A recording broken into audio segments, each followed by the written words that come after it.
জয় জগতগুৰু শ্ৰীমন্ত শংকৰ। মই এতিয়া আহি পালোঁ 30 নম্বৰ নামঘৰৰ পদূলি। 30 বুলি যে কৈছোঁ, আপোনালোকে এই পেজটো চাইছেই, গতিকে একাউণ্টটোত গৈ 1 2 3 4 5 6 এনেকৈ কৰি 30 নম্বৰ পদূলিটো এইটো। গতিকে জয় জগতগুৰু শ্ৰীমন্ত শংকৰ। আহক নামঘৰটো চিনাকি হওঁ। নামঘৰটো আছে ৰত্নপুৰ বৰনামঘৰ।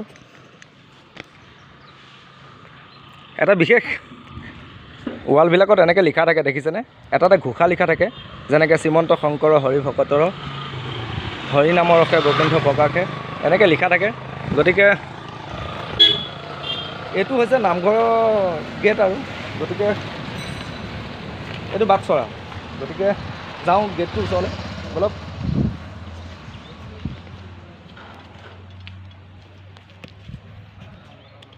বৈকুণ্ঠৰ কল্পতৰু ভাগৱতৰ শাস্ত্ৰ ইহাৰ উত্তম ফল হৰি নামে মাত্ৰ। মই এনেকৈ দেখা পালে পঢ়ি যাওঁ, যিহেতুকে আপোনালোকে পঢ়ে নাই কমেণ্ট কৰি জনাবচোন।